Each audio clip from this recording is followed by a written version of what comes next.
মুখের ওপরে বলেছে হবে না, আমি চাই না তোকে। দীপদার গার্লফ্রেন্ড আজ আমাকে রিজেক্ট করে দিয়েছে, তাই জন্য আমি রাজি হয়ে গেছি যে ঠিক আছে, কি আর করা যাবে, বাড়ি থেকে তো জোর করছে যখন, বিটা তাহলে করেই ফেলি। শুভস্মিতা ও সৌরভ ইতিমধ্যে এঙ্গেজমেন্ট পর্ব শেষ করেছে। এঙ্গেজমেন্ট ও রেজিস্ট্রির এক সপ্তাহ যেতে না যেতেই এবার মধুমিতা সরকারকে অ্যাটাক করলো শুভস্মিতা। শুভস্মিতা স্পষ্টভাবে জানিয়েছে যে সৌরভ তাকে তার বউ গার্লফ্রেন্ড রিজেক্ট করেছে বলেই আমি বিয়েটা করছি।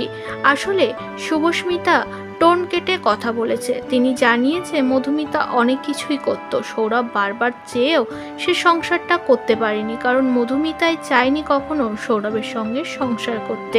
এভাবেই এবার সৌরভের পাশে দাঁড়িয়ে মধুমিতার ক্যারেক্টার তুলে ধরল শুভস্মিতা। এর কিছুদিন আগেও সৌরভ চক্রবর্তী একটি লাইভ ভিডিওর মাধ্যমে জানিয়েছিল যে রোজ রোজ রাতে যদি পার্টি করে ফেলে সেটা একটা সাধারণ মানুষের পক্ষে মেনে নেওয়া সম্ভব না, কারণ মধুমিতা নাকি প্রায় রাতেই মদ্যপ অবস্থায় বাড়িতে ফিরত অনেক রাত করে, আর তারপরে তাদের মধ্যে ঝামেলার সৃষ্টি হতো।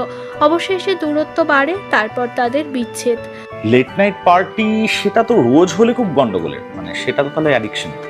সেটা যদি কালে ভদ্র হয় ঠিক আছে,